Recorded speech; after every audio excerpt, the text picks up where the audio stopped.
Warning: the following video contains major spoilers for Danganronpa V3, as well as descriptions of injury, blood, and suffering. Mature language may also be used. Viewer discretion is advised. Disclaimer: we do not own anything from the Danganronpa franchise. It belongs to and is the creation of Spike Chunsoft.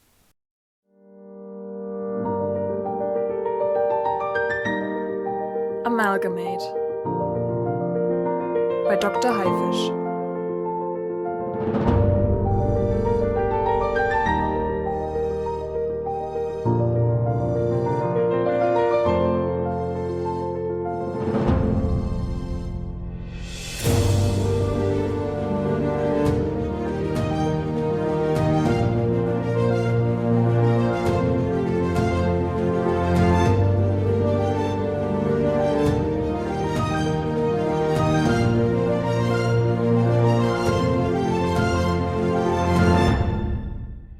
Chapter 2: The Exisal.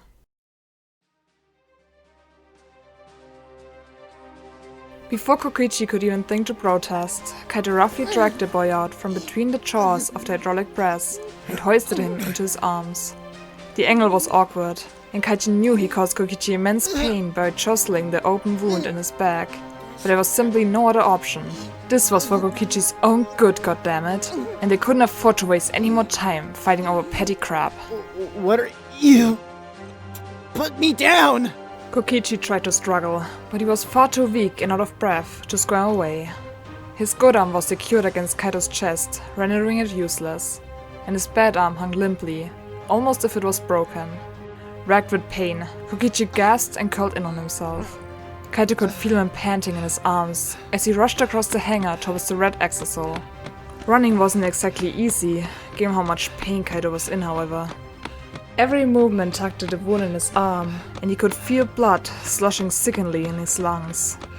The only thing that kept Kaito from giving up and collapsing to the floor was the knowledge that he was putting as much distance as possible between himself and the murder he'd almost committed. Unfortunately, Kokichi didn't seem particularly grateful about being saved. Kaito, you... Stop, you stupid! Shut up and stop screwing around! Don't you get it? Strike 9 fucks around with neurons! The more you move, the more convulsions you're gonna trigger! It's gonna fucking hurt! Kaito paused at the base of the Exisal and tried to catch his breath as he gazed up at an intimidating hunk of metal. It felt like his lungs were grinding against sandpaper, but he couldn't let Kokichi see how badly he was struggling to take in air. Not when Kokichi was slowly succumbing to his own death by asphyxiation. Look, this Exisal situation is a good thing, alright? Treatment for Strike 9 usually starts with putting the victim in a place that's dark and quiet as possible to avoid activating further convulsions. No. Put me down.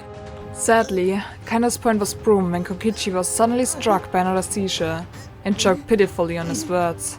The boy's body went rigid with pain, and Kaito held him tighter, hoping his grip would ease the torment a little. Alright, I got ya. It'll be over in a second. As the attack died down, Kokichi shuddered, and his head slumped against Kaito's chest. Something he knew the so-called ultimate supreme leader would never do if he wasn't in absolute agony. No matter how much Kaito hated Kokichi, his heart still clenched, seeing the boy brought so low. It just wasn't right seeing Kokichi acting so out of character, and knowing was because he was too sick to even be Kokichi at the moment. Even more worrying, Kaito could feel the heat from Kokichi's forehead burning through the fabric of his shirt. Hypothermia caused by Strike 9 poisoning was no joke, and the fact that Kokichi's body temperature was already so high certainly didn't bode well for his chances of survival. Nope, no, not gonna think about that. Kaito shook his head, banishing the thought. He had to focus on the things he could control, the here and now. The situation directly in front of him, such as hauling Kokichi into the Exisal. It wasn't going to be easy, but at least Kokichi's small stature was going to make it a lot easier than it would have been otherwise. Alright, here we go. Kaito carefully hoisted Kokichi over his shoulder in a fireman's carry. He could feel the boy's fingers curling desperately into his shirt, so he tightened his grip around his waist to let him know he wasn't going to drop him. Then, Kaito painstakingly climbed up onto the right arm of the Exisal and used his free hand to grip the machine's thick power cord. Thankfully, it was his injured arm that was wrapped around Kokichi. Kaito was pretty sure his bad arm wouldn't have had the strength to pull off this crazy stunt, and he didn't even want to think about what kind of muscle damage was left behind by the crossbow arrow. The power cord wasn't exactly steady, but it was extremely secure, so Kaito was able to reach up to the Exosoul's shoulder and leverage his feet against the cord enough to scale it. His whole body shook from the effort, and the fire in his lungs was becoming concerning. But it wasn't just his own life on the line here. Kokichi was utterly helpless, and if Kaito gave in to his weakness for even a second and dropped Kokichi or fell, well, he really didn't want to imagine it. After a minute of struggling, Kaito was finally able to brace himself against the cockpit of the Exosoul, just long enough to finally release the hatch lever. His relief turned to shock when he saw that one of his spare Galaxy jackets was draped over the back of the seat, as if awaiting his arrival. Kaito gawked at it for several seconds, his fatigued brain slow to process the sight. Did Kokichi leave a spare jacket behind for me knowing I was gonna lose mine in the press? Why would he? Kaito tisked and shook his head. He didn't have time to dwell on it right now. Instead, he leaned over into the cockpit and lowered the semi-conscious boy inside as carefully as he could. It wasn't graceful, and Kokichi basically ended up in a heap on the narrow seat, but at least he was in. Kaito crawled in after him and huddled in the cramped space next to Kokichi, then started coughing his lungs out. An alarming amount of blood splattered against the interior of the Exosoul, but Kaito was in too much pain to care. God, why did it hurt so badly? It felt like lumps of coal were actively burning holes in his lungs, and his left arm was trembling as even more blood leaked from the irritated wound. Kaito was, for lack of a better word, a mess, and it took at least a minute for the spasms in his lungs to subside. Ultimate astronaut? More like ultimate dumpster fire. God damn it, get your shit together, Momota!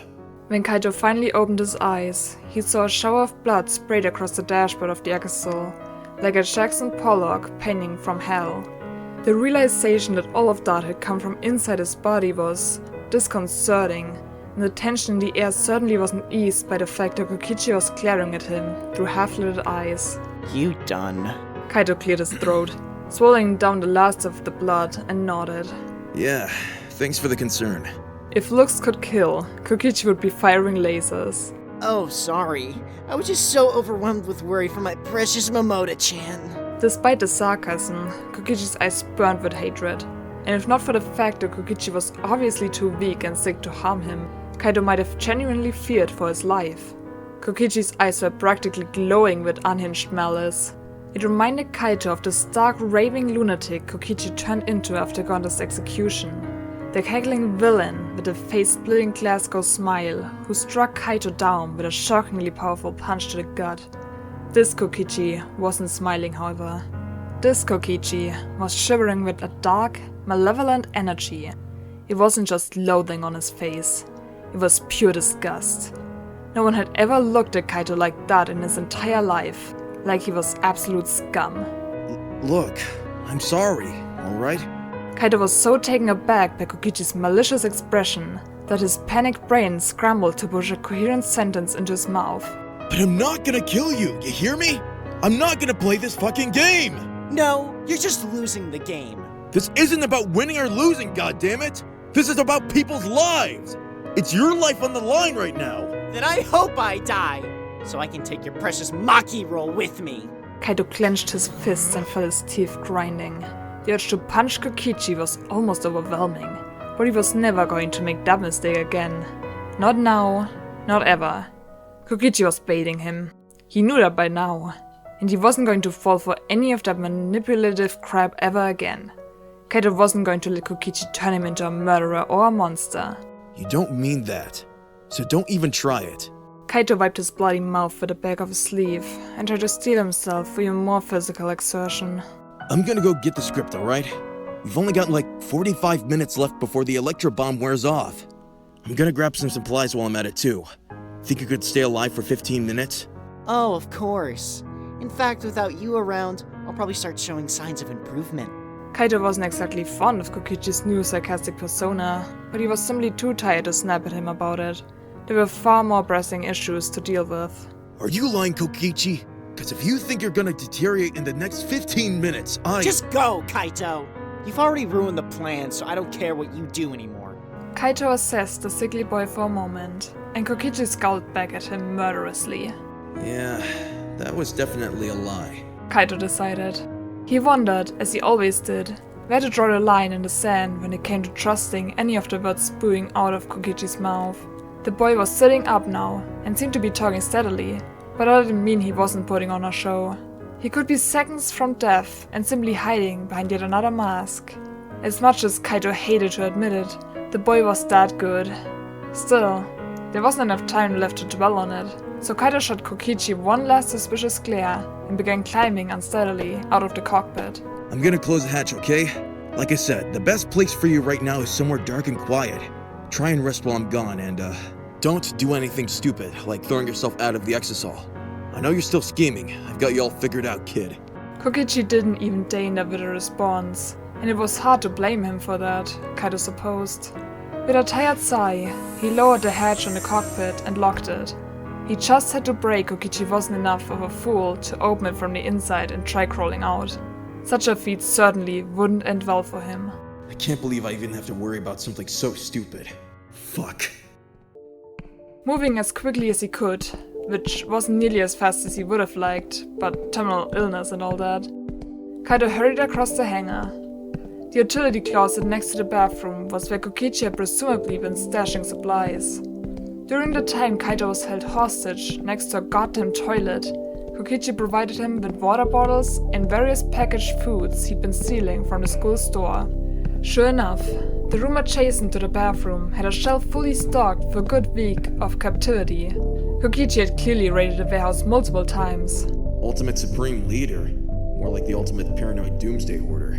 There was also a large red book sitting on a shelf next to a half-eaten box of strawberry chocolates, a freshly opened bag of sour gummies, and a box of colored pencils clearly intended for children.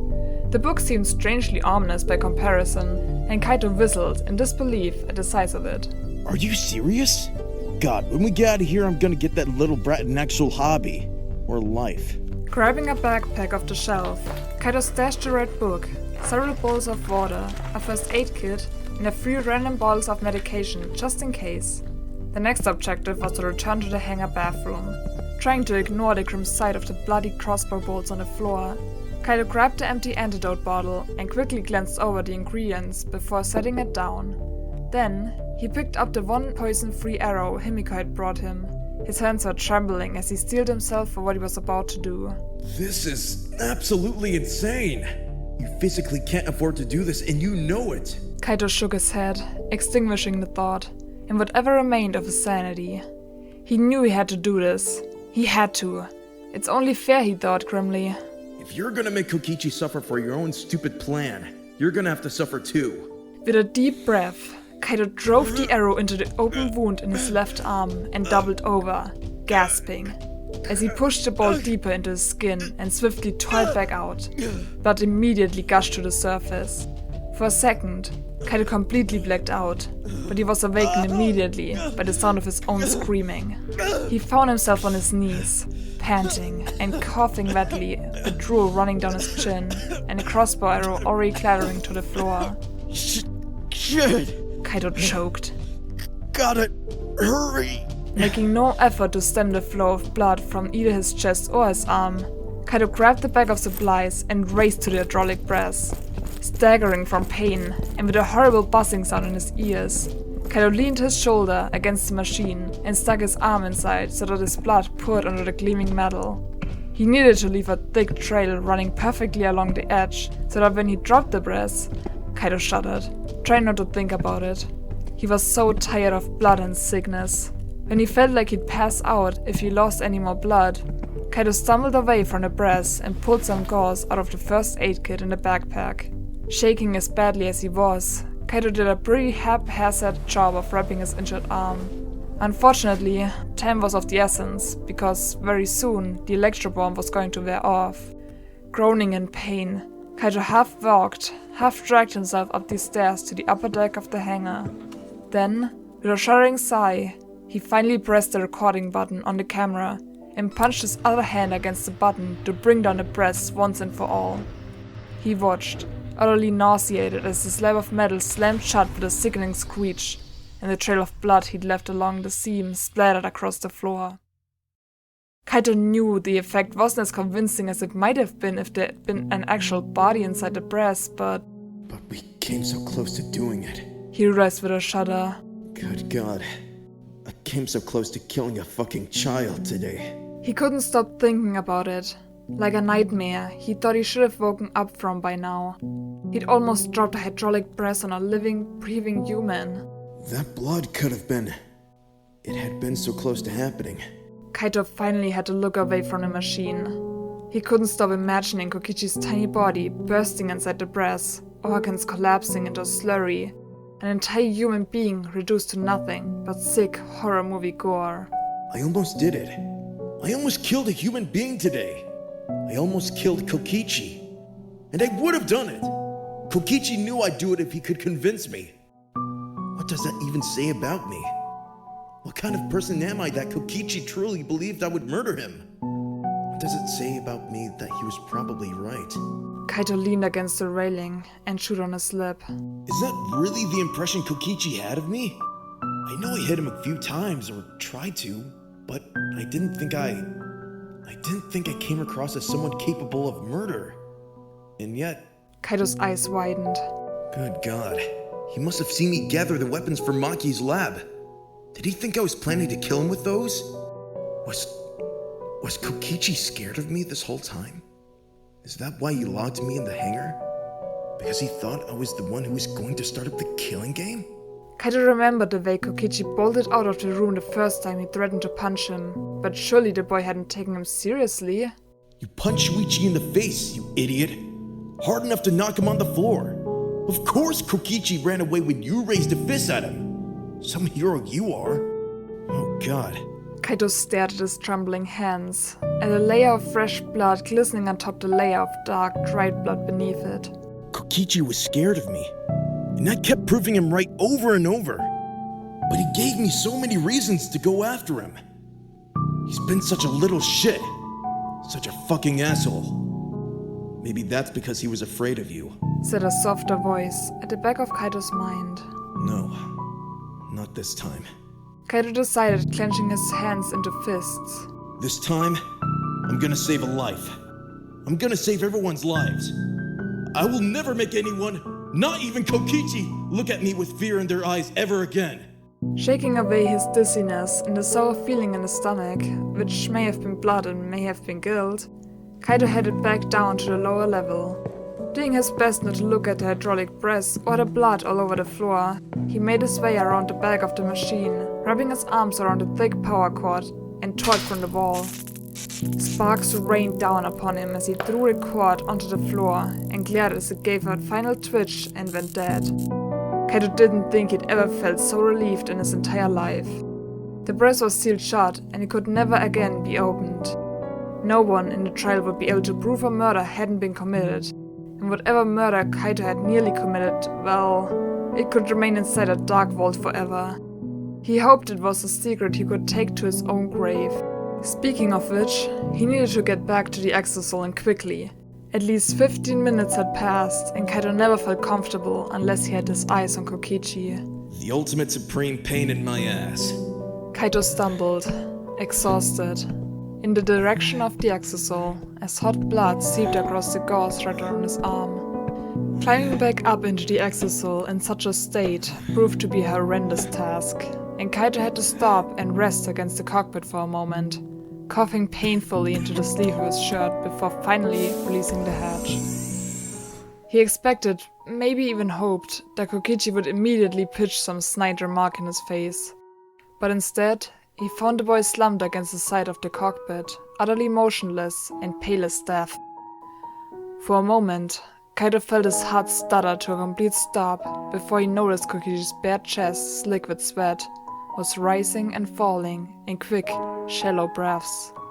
Kaito clambered into the Exosol as quickly as he could and slid into the seat where Kokichi had fallen. There really wasn't room for two people, so Kaito had to practically drag Kokichi's limp body onto his lap in order to make enough room to close the shutter. As relieved as Kaito was to see that the boy was alive and breathing, the fact that he was unconscious was a serious concern. One of the most terrifying features of strychnine poisoning was the fact that those afflicted remained conscious and fully aware of their suffering. Unlike seizures caused by electrical disturbances in the brain, strychnine victims remained fully awake during the agonizing convulsions. Kaito was afraid to manhandle Kokichi or startle him in any way that could provoke another painful fit.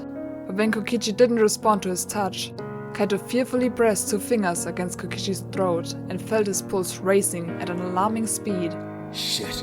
Between the blood loss and the poison, Kokichi was falling apart quickly. It was a relief when the boy's eyes suddenly cracked open, but his gaze was very unfocused. Did you fall for that? I was just pretending to be asleep. Kaito pulled back with a scowl. Sure you were. As awareness returned to him, Kokichi must have suddenly noticed the gauze wrapped around Kaito's arm. Is losing blood some kind of kink for you? Kaito felt his face flush. No, I needed to leave more evidence to, make it look like someone actually died in the press. The blood splattered pretty good though, and I got it all on film, just as planned. I grabbed the script too and some medical supplies. Cool. That means I can finally find out if you can overdose on cough syrup or not. Kokichi mumbled. Kaito made a mental note to keep the medical supplies as far away from Kokichi as possible, which wasn't going to be easy, given the fact that the cockpit of the Exisal was barely wide enough to fit the 2 of them side by side on a single seat. As if he heard his thought, Kokichi started squirming away from Kaito until he was sitting halfway on his lap and leaning against the wall. It was awkward and uncomfortable, and Kaito knew it wouldn't be long before the 2 of them were in agony from being cramped in such a small space. Kaito's legs were far too long, and his knees were pressing painfully against the bottom edge of the console. It was actually a huge relief that Kokichi was small enough to fit inside the Exisal with him. If he'd been a normal-sized teenager, the 2 of them would have been screwed. Do you need me to move or reposition or... Shut up and read the script, Momoda. Kokichi closed his eyes and shuddered. We really are a mess, aren't we? Kaito muttered to no one in particular. The thought occurred to him that maybe he should apologize for what exactly? For being less than cool towards Kokichi the past few weeks? He was pretty sure Kokichi would tell him to shove his apologies up his own ass if he tried it. And at this point, the only thing Kaito could do to make up for his behavior was cooperate with Kokichi's plan long enough to save his life. Easier said than done. Kaito thought. His injured arm was burning, and the thought of trying to read the script when his brain was swimming inside his skull wasn't particularly appealing. Nonetheless, he picked up the book so he could at least humor Kokichi by pretending to read it, while he gave himself a few moments to recalibrate. It didn't take long for Kaito to snap out of his stupor, however, when he truly looked at the book in his hands. The sheer size of it was mortifying. Even flipping to the first couple pages, he could see how densely packed the writing was. There were even a few diagrams scribbled in the margins. Kaito's tired eyes were blurring everything into an incoherent inkblot, so it took him a few moments to truly process how disconcerting the script really was. A chill ran down Kaito's spine, and he sat up a little straighter as he started quickly scrolling through the book. There were dozens of plans marked by dog-eared pages, and various subheadings for routes they could take in the trial. The first few plans only listed Kokichi's accomplice as participant, and only later began specifying Kaito by name. He wondered who Kokichi was originally intending to work with, but knew better than to ask. The little brat would probably just smirk and say, Korekkyo's sister, duh. As the minutes passed by, however, Kaito's uneasiness began to turn into nausea. He could see how erratic the handwriting became the further he went. Words were angrily scribbled out in a few places, and there were tears in the paper where the pen angrily shredded through the page. One page even had a couple drops of blood on it. Kaito slowly lowered the book down to the side of his lap Kokichi wasn't sitting on and gave the boy a wary look. Kokichi, how long have you been working on the script? Kokichi didn't even bother to open his eyes. A day. I write pretty fast. Anger immediately surged in Kaito's chest, but he did his best to temper it back down. Neither of them could afford any chaos in such a small space. Quit screwing around, you little brat. Nobody can write something like this in a day. You got me. It was 2 days. Kaito had to hold his breath to keep himself from saying something he'd regret. Kokichi, this is clearly a week's worth of work, if not more. And most of these plans involve your death, right? How long have you been planning to die? At that, Kokichi finally opened his eyes, though they remained unfocused. Since we got here. But that's a lie. I never planned on actually dying. Oh, the irony. Yes, you were. It's right here in the script, Kokichi. Over and over. You wrote multiple variations of your own death. So I'm gonna ask you one more time. How long have you been planning your own murder? It took so long for Kokichi to respond, Kaito thought he wasn't going to get an actual answer. Then Kokichi laughed. A hollow, breathless, joyless laugh that almost sounded like a sob. Since Gonta died. Kaito stared at Kokichi for a long time, trying to discern what kind of mask he was wearing, or if he was even wearing a mask at all. Kaito could never know anything for sure with Kokichi, and it infuriated him to no end. His gut reaction was to yell at Kokichi and tell him to never speak Gonta's name ever again for the rest of his life, but he was too tired and too confounded in general to act on his impulses. Kokichi's eyes were dull, lifeless. He didn't look like he even wanted to try anymore. But Kokichi was a very good actor. You'd said you'd never cry for Gonta. You said you didn't care about that idiot. You mocked and bullied him the entire trial. You laughed at his corpse. Now you're suddenly feeling remorseful? Kaito was hoping to pull the same reverse psychology bullshit on Kokichi that a little brat loved to pull on everyone else. Maybe if Kokichi did feel remorse for what he did to Gonta, he'd say something, anything, that would expose even a hint of truth about how he felt. But instead, Kokichi gave Kaito a bitter smirk and closed his eyes. Believe whatever you want. In the end, it doesn't really matter to anyone but you. Believe. There was that fucking word again. Believe. In the end, what really mattered was what Kaito wanted to believe.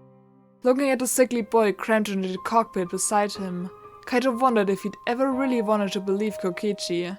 The kid was so damn complicated. It was just easier to vilify him and be done with it. Kokichi was right. Kaito couldn't prove anything one way or the other. So in the end, it came down to whether or not Kaito wanted to believe Kokichi felt remorse. And of course he wanted to believe in the sense that he didn't want to think there were people out there who could do what Kokichi did to Gonta and feel nothing. But at the same time, Kaito could admit to himself that all he wanted to do the past few weeks was rinse his hands of Kokichi and be done with the whole nightmare. That's what heroes did to villains, right? They defeated them and made sure they were put away somewhere where they could never see the light of day again. And if we don't get this class trial started soon, Kokichi truly never will. Kaito was surprised to realize how much this bothered him. Mere hours ago he couldn't give two shits if Kokichi ever felt sunlight on his face ever again. But seeing the boy like this, it just felt so damn wrong. Kokichi was looking pretty bad at this point. He was shivering on and off every few seconds despite the heat rising from his skin, and his cheeks were flushed despite his pallid, bloodless complexion. We need to get the class trial started soon. But more than that, we need to end it quickly. Kaito tried to calculate how much time Kokichi would be forced to endure the poison. The morning announcement would go off in about 20 minutes, and it sounded like his classmates were going to launch the rescue mission immediately if it all went according to plan. Knowing how furious Maki was with Kokichi, since she still believed she drank the antidote, Kaito doubted that she'd stand for any delays. Then, the team would need a good 30 minutes to get into the hangar, and 30 minutes to investigate a crime scene, plus another 15 to 20 minutes to gather everyone at the trial grounds. If Kaito and Kokichi could work together to make Monokuma pick the wrong culprit before 10:30 AM, then they could theoretically have Kokichi drinking an antidote in less than 3 hours. Theoretically. Shit. Kaito muttered to himself. Did Kokichi have 3 hours? The boy hadn't exactly been the pinnacle of health to begin with. He was extremely small for his age, and he had noticeably lost more weight since the killing game started. Kaito couldn't recall ever seeing Kokichi eat during his captivity in the hangar, and he couldn't recall ever seeing Kokichi disappear long enough to sleep. Now, the boy had lost an unthinkable amount of blood on top of everything else. This is not good. Kokichi's life was literally in his hands. And not just Kokichi's, but Maki's too. If Kokichi died from poison, Maki would become the Blackened. Unless Kaito lied? Monokuma didn't know the answer, right? So, worst case scenario, he could claim Kokichi died from the first crossbow arrow or... No, stop! Kokichi's not gonna die. And Maki's not gonna die either. We're gonna save everyone! And if they were going to pull it off with enough time to get a fresh antidote, Kaito was going to have to study for the greatest test of his entire life. He couldn't just assume Monokuma would remain ignorant to the act, and he couldn't just assume Kokichi would stay conscious the whole trial or... No, don't go down that road. Just fucking don't! Kaito flipped open the red journal with renewed determination and began poring over every word. As the minutes passed, Kaito found himself shaking his head in disbelief. Kokichi's mind was a far more twisted and complex maze of puzzles than any exam Kaito ever had to surpass for his astronaut training. But it was because of that training that he knew he could do this. He trained for years to prepare himself for life or death situations. He'd gone through hundreds of worst-case scenario simulations, such as being trapped in an airlock with a leak in his spacesuit, a piece of debris smashing the hull of his spaceship, or being stuck in an escape pod with a sick crewmate. And just like that, Kaito released a painful breath he hadn't even realized he was holding. Yes, he could do this. He could do this. In fact, he was one of the only people on planet Earth who could pull off this crazy stunt. Kokichi might be smarter than Kaito when it came to puzzles and mind games, but Kaito more than made up for it with his goddamn stubbornness and belief. Kokichi wasn't the kind of smart that leads to decent cooperation and teamwork, but Kaito was an expert when it came to working with multiple people to get a task done. They needed both their skill sets to end this godforsaken killing game. Okay, Kokichi. I've got the gist of the main route. Kaito didn't want to make Kokichi talk any more than necessary before the trial, but he also knew how important it was to make sure they were on the same page if they were going to get this done quickly. But these back routes, it seems like they all lead to the same problem. Which is... Kokichi raised an eyebrow, but still didn't open his eyes. If not for how tightly his hands were clenched into fists, Kaito might have thought he'd fallen asleep. Shuichi's gonna see right through us eventually. He's gonna figure this out. Kaito thought he saw the ghost of a smile flutter across Kokichi's lips, but it quickly turned into a grimace. Ah, so you noticed. Huh? Shuichi will always pursue the truth until the end. I tested him a lot during Miu's murder investigation. I wanted to see how far the Bluebird would follow the breadcrumbs, even if all the evidence pointed to another betrayal. You know, like Kaede. It was like a light bulb suddenly went off over Kaito's head. Wait, is that why you kept trying to get him to suspect me? You wanted to see if he'd follow the lead, even if it was his best friend being incriminated? Holy shit. Were you already testing out your insane suicide plan that long ago? Kokichi gave a half-hearted shrug. Sure, I already told you. Believe what you want. It was all coming together. Assuming Kokichi was telling the truth, of course. Kaito gawked at the small boy in disbelief. You were already considering the possibility of using me for your plan, so you needed to see if Shuichi had it in him to condemn me. So, wait, was it always me then? You don't name me in your plans until the later pages. Yep, I was always planning on working with the biggest idiot in the whole group. Well, after Gonta. Kaito chose to ignore that. He was starting to catch on to the tricks Kokichi used to divert his attention. Yeah, that's a lie. Was it Shuichi? Was he the one you were gonna work with? Oh, so you figured it out. Kokichi flashed Kaito one of his childish and utterly insincere smiles. Yep, I professed my undying love to Shuichi and got rejected. Poor me. I got dumped by Miu and Shuichi in a single day. No wonder I was planning my own suicide. Can't keep love alive in a killing game. Kaito wanted to declare the entire speech a lie for the sheer absurdity of it all. But something in his gut, one of his infamous hunches he supposed, made him hesitate. It all fit together a little too well. Well, you got stuck with me instead. And in the end, I got stuck with you for a sidekick. So I guess we both got the shit end of the deal. Kaito sighed and leaned his head back against the seat. Let me guess. You wanted to work with Shuichi because it was too dangerous to have someone in the trial who will pursue the truth. Yep, the plan is hopeless. Guess you trained your sidekick a little too well. Oh, so it's my fault. Nope, that was a lie. It's all Shuichi's fault. Hate that guy. Kaito rolled his eyes. Quit screwing around, Kokichi. I need you to work with me here. The sooner we finish this trial, the sooner we can get you that antidote. Such an asshole. It was such an uncharacteristically blunt thing for Kokichi to say that Kaito spluttered and started coughing again. What? What the fuck are you? I killed Mew, you dumbass. I killed Gonta. Some hero you are. Kaito flinched when he heard those words.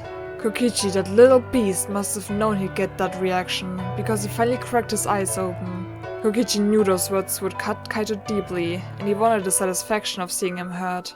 You think you're on the side of justice because you're trying to save my life? Kokichi was grinning with all his teeth, but his cheeks were far too flushed to be from fever.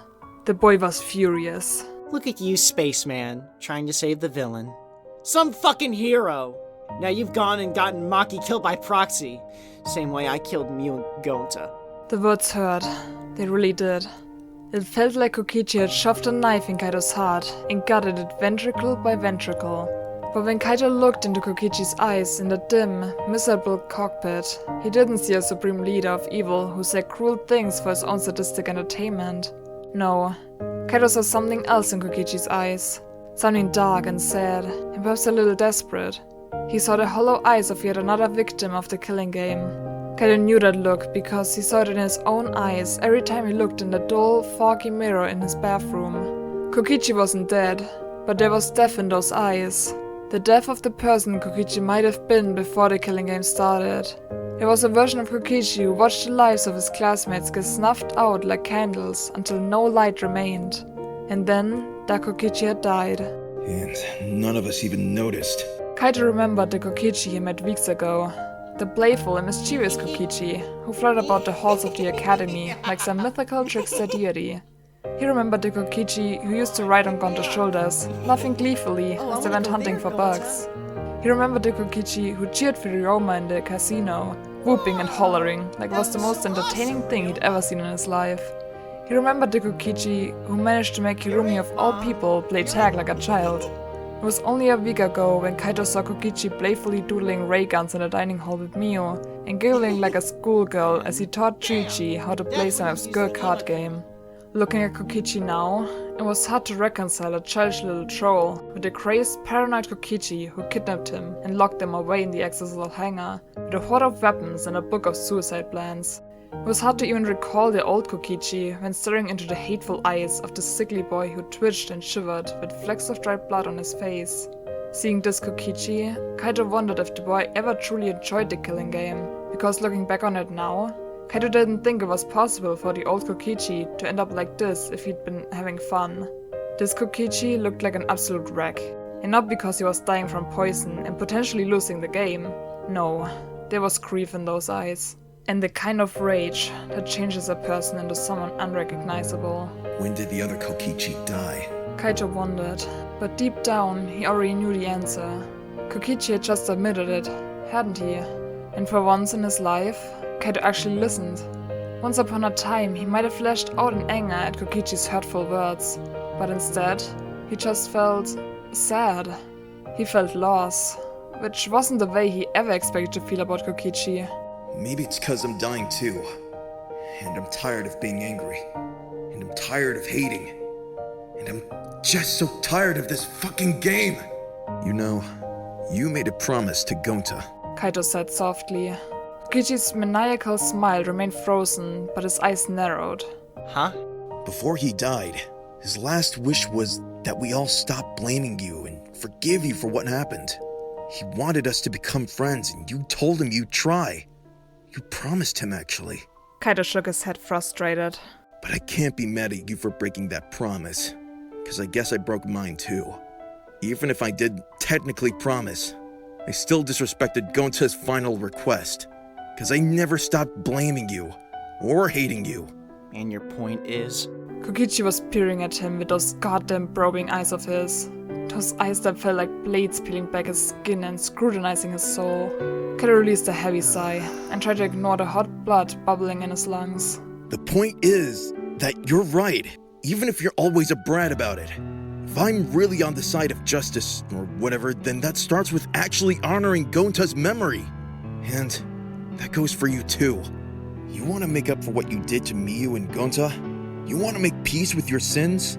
Start by keeping your promise.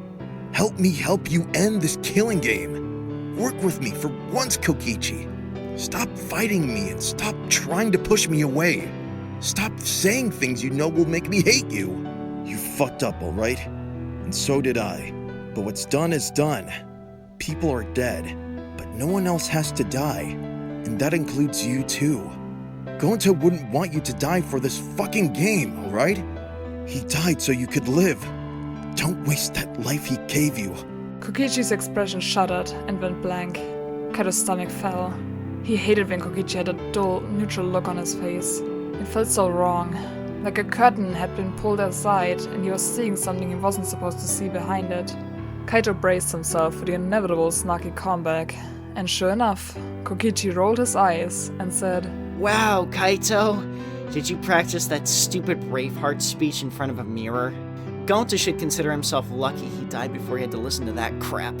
Then again, that idiot probably would have thought it was brilliant. Kaito's face burned in indignant anger, until he noticed Kokichi struggling to sit up a little straighter. The boy pointed one trembling finger at the command console in front of them. Well, Murder Girl and the rest of the Suicide Squad are gonna be here soon. So, let's go over the controls. Kokichi hit a couple buttons and powered up the Exorcist's interior. This pulls up the front camera, this is the mic, and these buttons toggle the voices. Despite everything, Kaito felt a faint smile creep across his lips. Kokichi was actually taking the initiative to cooperate with him. It was a small gesture, and it was being done as rudely as possible, but it was as close to a peace offering as Kaito was going to get. It's progress. He decided. He's at least willing to go along with my plan for the moment. Hey, do you want to switch sides? Kaito offered after Kokichi was done with his explanation. The smaller boy gave him a confused look. Kaito gestured to his wounded arm. I know it's your dominant hand and all, but from the angle you're sitting, you're gonna put a lot of strain on that injury if you keep using it. Isn't that why you shot me in the right arm to begin with? Despite the pain he must have been in, Kokichi smirked and raised an eyebrow at Kaito. It was unsettling to see him slip on an old mask despite how angry he'd been a moment ago. It was also very suspicious. Well, yeah, but I don't want you to be in even more pain right now. For some reason, Kokichi actually started giggling at that statement. It was sort of placed after all the blood and poison and suffering that would make Kaito even more uneasy. Quit messing around. What's so funny? I lied. Yeah, no shit. Which lie are we talking about? Kokichi laughed again, though it clearly exhausted him. I'm not actually right-handed. I taught myself how to do everything with my right hand so no one would realize I was born a lefty. But why? Kaito spluttered, utterly flabbergasted. Kokichi shrugged.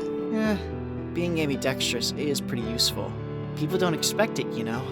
You certainly didn't. For a moment, Kaito strained to recall what the little brat was talking about, when suddenly it all came back in a rush of anger. You sneaky fucker! All those weeks you were pretending like you didn't know how to fight, but when you sucker punched the fuck out of me with your left fist after Gonta's execution, you knew I'd go after you expecting you would be right-handed, so I left myself completely open. For the first time in hours, Kokichi let out one of his signature whinies. Who knows? Maybe I'm lying. Maybe I was born ambidextrous.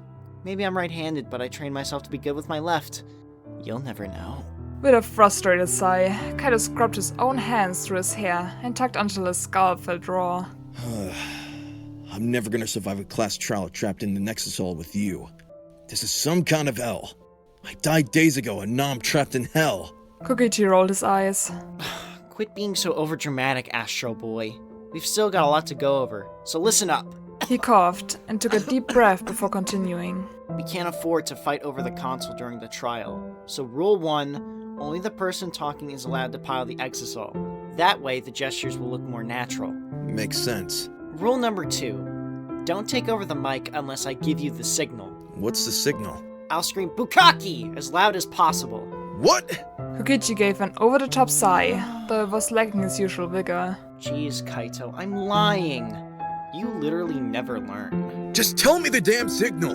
Kokichi punched Kaito in the shoulder. Granted, the punch was so weak, Kokichi may as well have given his arm an encouraging pat. but it still set Kaito's teeth on edge. Seriously?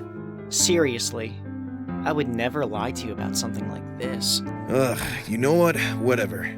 Do whatever you gotta do to get me to hit the mic when I'm supposed to. Any other rules I should know about? Kokichi was quiet for a moment. Rule number 3. If I die during the trial, You're not gonna die! if I die, do not stop. You have to finish the trial. Make Monokuma vote me as the Blackened, and then you can just, I don't know, toss my adorable corpse out of the Exisal to prove he was wrong. Damn it, you're not gonna— Promise me! Kokichi's shot reverberated violently in the unbearable small space. Kaito sucked in a breath and fell silent, as Kokichi clutched the front of Kaito's shirt in one tiny fist and shuddered through another bout of painful tremors. You have to end this killing game. That's your top priority. Promise me that if I die, you'll end the game. This is a promise between men or whatever dumb shonen crap you want to call it. You owe me! Kokichi, I— Promise me, you insufferable idiot! Alright. I promise, jeez. Not knowing what else to do, Kaito watched helplessly as Kokichi pushed away from the larger boy and slumped against the side of the cockpit. He was still shivering and his eyes were closed with exhaustion.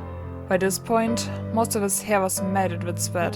Kokichi, are you actually gonna be able to do this? Kokichi leveled Kaito with a fierce glare. I have to, Kaito. You left me with no other choice. Guilt was pulling in Kaito's stomach all over again. Kokichi was suffering, and no matter how he looked at it, it was his own fault.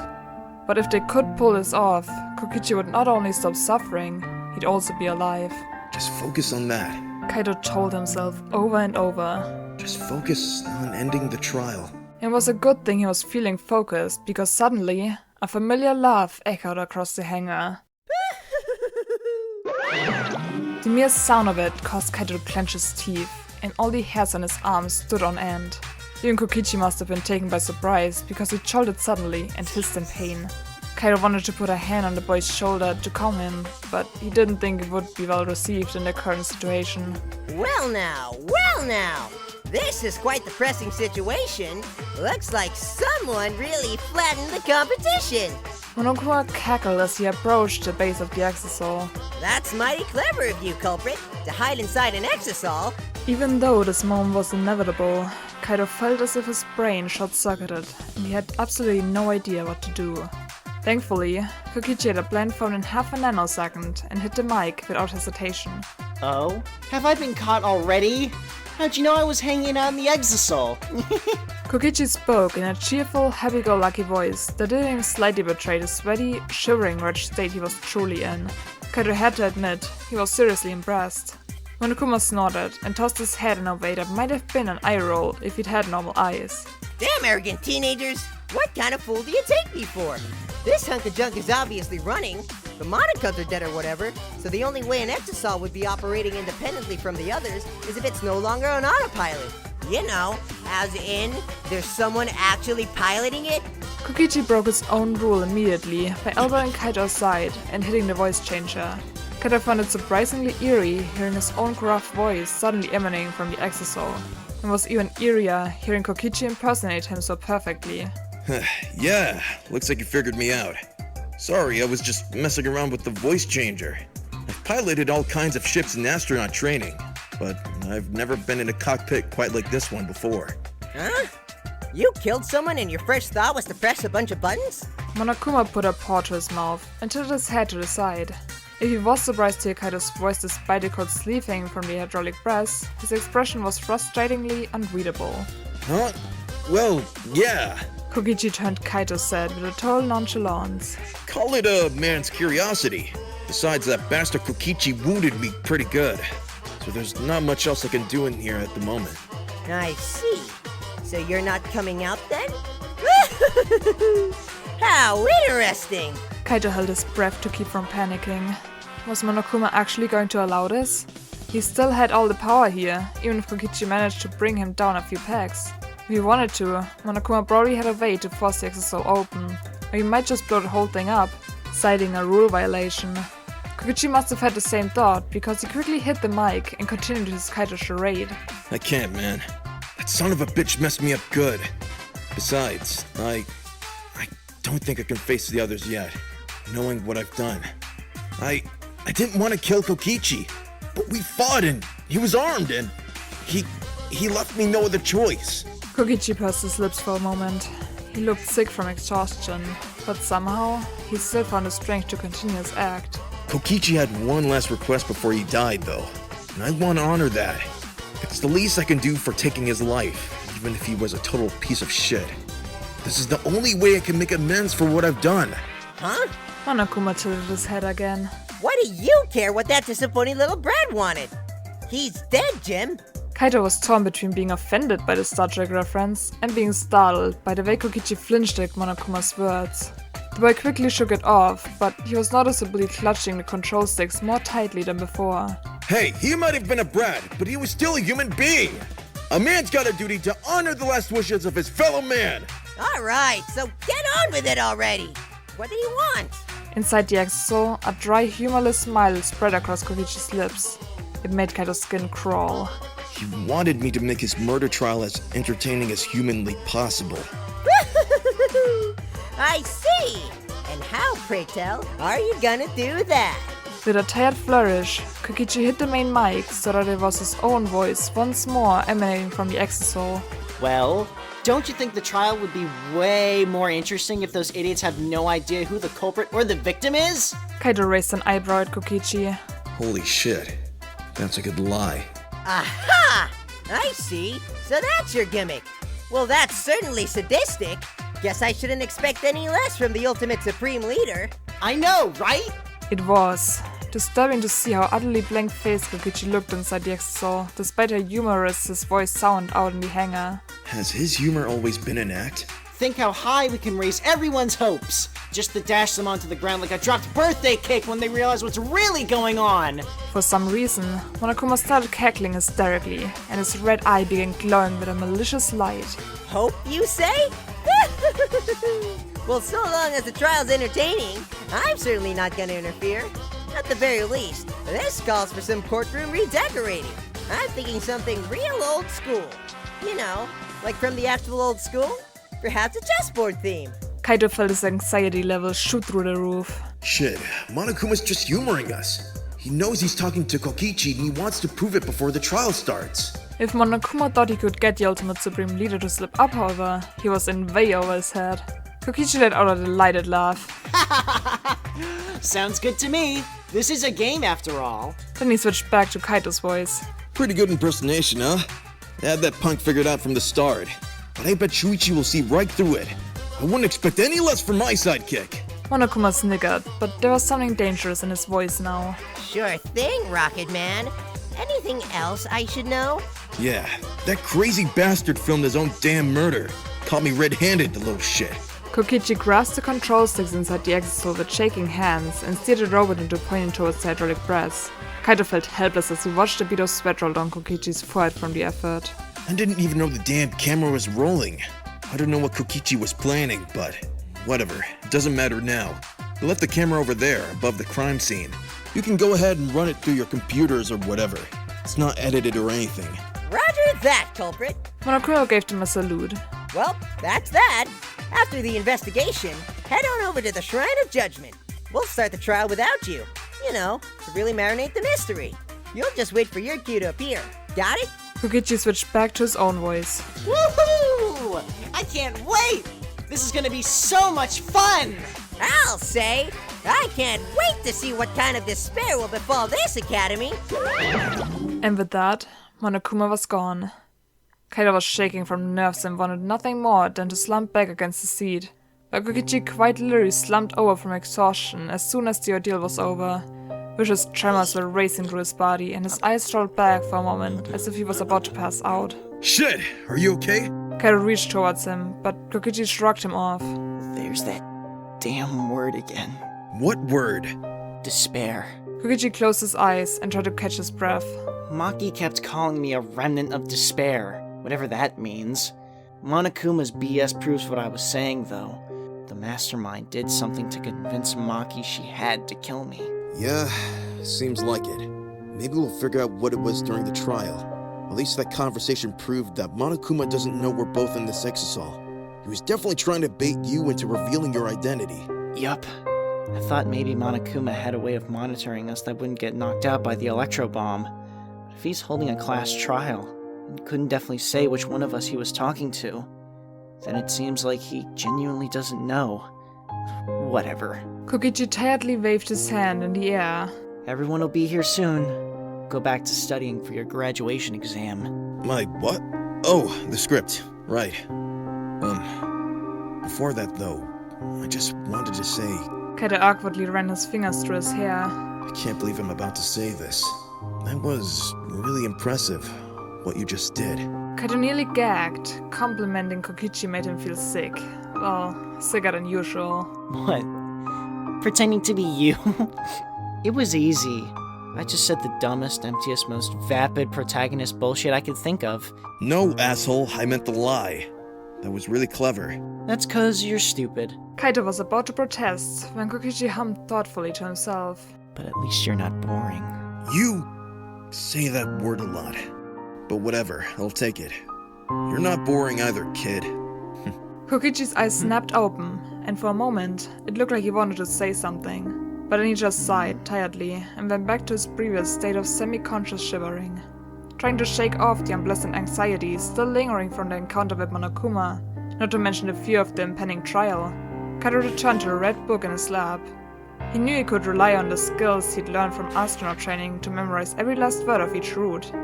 He threw questions in Kokichi's direction every now and then, but tried to keep it to a minimum in order to let the boy rest.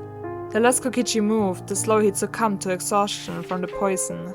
So it seems like the main focus is convincing everyone that I'm the one who died, right? Kaito nodded as he reread one of the routes Kokichi had scribbled the most notes over. Since you were planning on being dead. Kokichi shrugged, though he still kept his eyes closed. Now that the morning announcement had gone off and the electro bomb was no longer active, they'd powered up the cockpit so the camera would give them a view of the hangar. Apparently, even the faint glow of the dashboard caused Kokichi pain, so he was pretty much dead to the world unless Kaito spoke to him directly. No one would ever suspect a dumbass like you to be capable of murder. The hero. The luminary of the stars. Pinning the crime on me just makes more sense, because they think I'm the mastermind or whatever. Except for Shuichi. If he catches on, he'll follow the lead and pin the crime on me for sure. He's a pretty fantastic detective. Kaito couldn't help but smile. That kid's really coming to his own. Kokichi sighed, in a way that sounds strangely defeated. Guess we'll just have to hope the detective finally learned how to lie. Huh? What do you... Suddenly, Kaito noticed movement on the screen. He sat up, accidentally jostling Kokichi and causing him to shudder in pain. Shit! Sorry, it's just...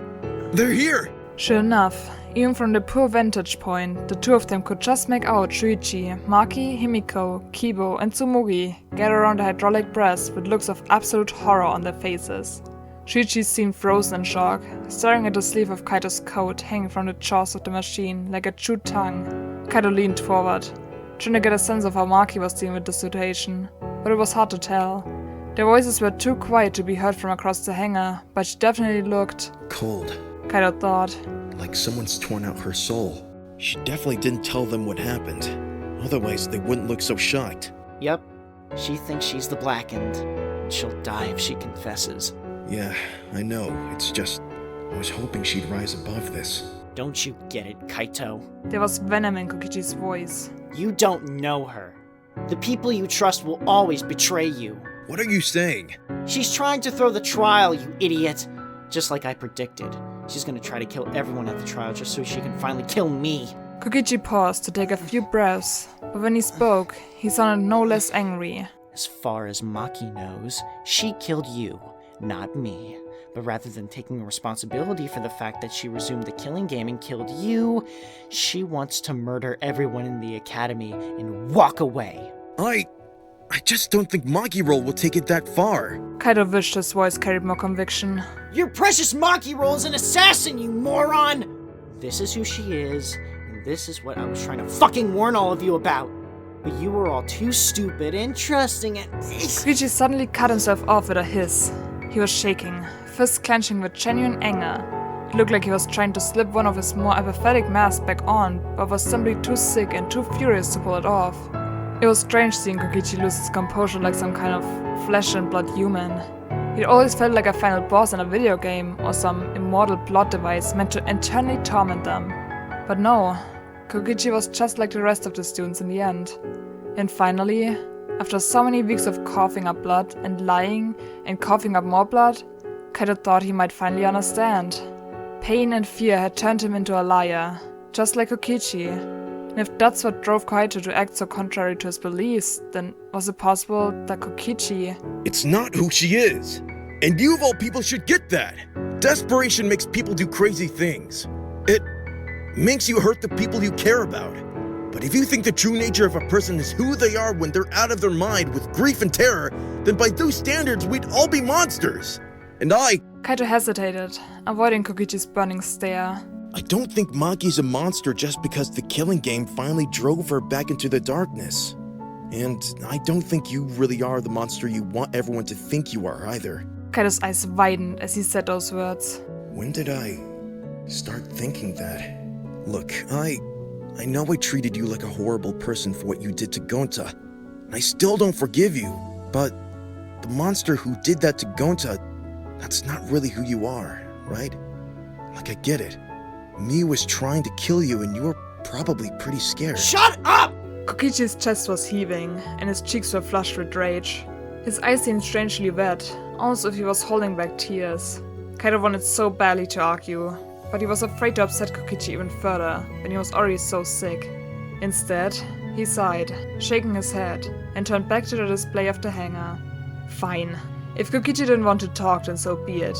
They had more important matters to deal with, like the investigation going on just beyond the Exosol.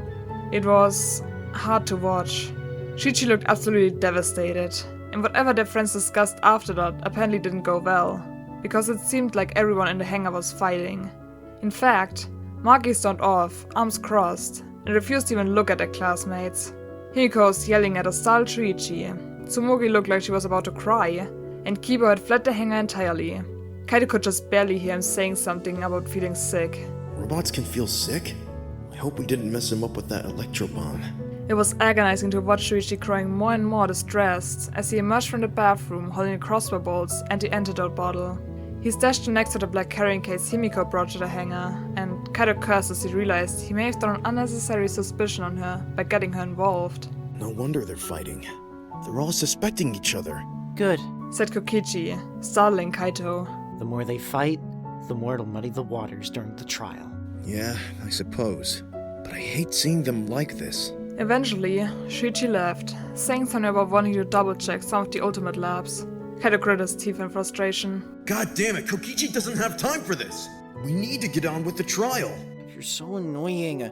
Stop fretting already! Kaito hadn't even realized Kokichi was paying attention, but then again, it shouldn't have been a surprise. It seemed like nothing ever scared Kokichi, even when he was slowly succumbing to poison. Well, you should be fretting more. It's your life on the line right now. If we don't hurry up, then— What happened to trusting everyone, Do you no longer trust Shuichi to do what needs to be done? What? No, you're missing the point! No, you're missing the point! Kokichi's glare was menacing despite his haggard appearance. Stop being such a hypocrite! You either trust Shuichi or you don't. Fucking pick one! Kaito swallowed down the blood in his throat. I do trust him. I just— Don't trust yourself. Don't trust me. Who the hell would trust you? If you don't trust me, then what the hell are we even doing? It's not like you trust me either. Or Shuichi. Kokichi's expression went blank for a moment, and then he sneered. That's why we're both gonna die. For a moment, the two of them simply glared at each other, daring the other to finally break the tension. There was a very clear challenge in Kokichi's eyes. Feeling uncomfortable, Kaito finally relented and turned away. But only because I'm being the bigger man. Kokichi seemed satisfied with whatever the hell just transpired, and didn't pursue the argument any further. Together, the two of them lapsed into tense silence, or rather, Kaito wished it was silent, because the only sounds he could hear inside the exosol were the nervous pounding of his heart and Kokichi's labored breathing. Kaito pored over the script a few more times, trying to emotionally prepare himself for the web of lies he'd have to ensnare his friends in. How the hell does Kokichi do this with no remorse? He wondered. Because he doesn't care about anyone but himself. One part of his mind muttered. But that might also be a lie. Said another, slightly weaker voice from the shadows. Kyo eventually returned to the hangar, and he and Shuichi ended up investigating the bathroom once more. Kaito Kaito was surprised to see Shuichi reappear holding Kokichi's soaking wet clothes. Shit, they found your jacket. Yay. Despite everything, Kokichi had a small smile on his face. That means we got one of them to stick their hand down the toilet. Hope it was Kibo. Yeah, you would. And then, barely 10 minutes later, the bell rang and the announcement went off.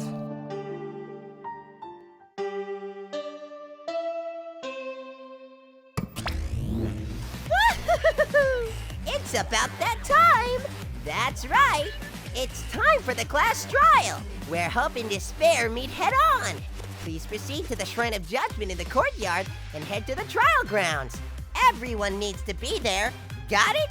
Anyone who's absent will be swiftly and permanently punished. I wonder what kind of despair awaits you this time. Everyone needs to be there, my ass. Kaito grumbled as he watched his classmates anxiously depart from the hangar. Who the hell does he think he is? Why does he keep saying that word? Kokichi mumbled as if he hadn't heard a single thing Kaito just said. Why does he keep saying despair? It's like it's some kind of code word that triggered Maki. Kokichi suddenly giggled. Yeah. Maybe Maki's a KGB sleeper agent and the word despair awakened the true assassin inside her. But no.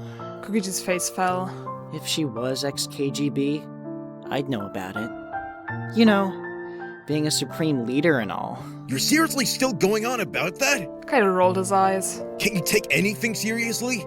I only take serious things seriously. And what do you consider serious? Ending the killing game. Kokichi said, and there was truly no humor in his voice. So come on, let's get moving. Let's head to the Shrine of Judgment. So you're letting me pilot the Exisal? Oh, well, I'm certainly qualified for it. I know I look small, but I spent 3 years training in the US Air Force. Oh, for the love of... But that still doesn't make me quite as qualified as the ultimate astronaut, I guess. Despite Kokichi's mocking tone, Kaito couldn't detect any real condescension in that statement. Is he complimenting me? Okay. I guess that's fine. I've piloted equipment like this before. Usually it was just construction stuff, but I don't think this is all that different from the cockpit of any of the machines we used to use for space shuttle repairs. Yeah, just get on with it. Kokichi sighed wearily. Just remember, when I'm talking, I've got the controls. Yeah, you already said that. And I'm not going to be the only one talking this time. Keep up, will ya? Kokichi grumbled as Kaito powered up the Exisal, pushed down on the floor pedals, and grasped the throttle sticks. It was surprisingly easy to slide back into the routine. With a pang of sadness, Kaito thought back on all the years he spent training to be an astronaut despite his young age. All the comrades he thought he'd go to space with, his teammates, his years of preparation, the broad smiles on the faces of his grandparents, his hopes and dreams of traveling across the vastness of the universe. No, there's still hope. We're not dead till we're dead. Monokuma doesn't get to win. Not while the luminary of the stars is behind the controls. Despite his obvious exhaustion, Kokichi was actually sitting up and leaning forward with one hand on Kaito's knee as he peered through the viewfinder. When Kaito finally took a step with the Exisal, and then another, and another, Kokichi actually grinned, and it looked genuine. Koichi's eyes were sparkling, in a way they hadn't sparkled for days now. It was like, for a brief moment, the childish, playful boy Kaito thought had died was resurrected. Pretty cool, eh? Kaito couldn't help but brag, as the Exisal effortlessly stormed across the hangar. I told you I was the ultimate astronaut. If you're so great, do a flip! Kokichi challenged. For a brief moment, Kaito reactively considered it, but then he rolled his eyes at the obvious bait. He was getting very good at reading Kokichi's intentions by this point. Oh, shut the hell up. These Exisals are way too clunky for that. But when we get out of here, I'm gonna take you for a ride in a real jet, and I'm gonna show you some serious moves. I'm talking flips in the goddamn air, Kokichi. Ugh, boring. Kokichi slumped back against the edge of the seat and the wall of the cockpit. That sounds so lame. Legitimately offended, Kaito opened his mouth to curse the bread out when Kokichi said, I mean, not that I wouldn't go, but you know, just to see you have an epic fail or whatever. Kaito steered the Exisal out into the corridor and began heading in the direction of the courtyard. Within minutes, the machine already felt like a second skin. Guess you're gonna be pretty disappointed then. Yeah, guess so. They lapsed into peculiar silence as Kaito carried them across the school grounds. The sky seemed particularly bright that day, as if mocking the otherwise ominous atmosphere that engulfed them.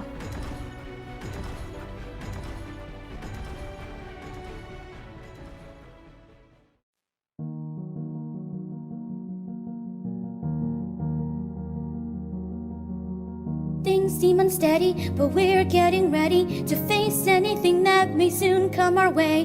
The clock is ticking, there's no time for wasting, there's no time to hesitate. The final showdown, we won't let them win now, not when we have come so far. So let's take a chance for the win, we must amalgamate. Things seem unsteady, but we're getting ready to face anything that comes our way. The clock is ticking, there's no time for wasting, there's no time to hesitate. The final showdown, can't let them win now, not when we have come so far. So let's take a chance for the win, we will amalgamate. Through pain and hatred, Through love and friendship, through all the hardship, we gotta make it. through joy and sadness, Through all the madness, through all that may seem insane. we're taking a stand, working hand in hand. On you I'll depend, For you I'll defend. with truth I'll debate, with lies we'll create. Let's go in this killing game. Things seem unsteady, But we're getting ready to face anything that comes our way. The clock is ticking, there's no time for wasting, there's no time to hesitate. the final showdown, we can't let them win now, not when we have come so far. So let's take a chance for the win, we will amalgamate.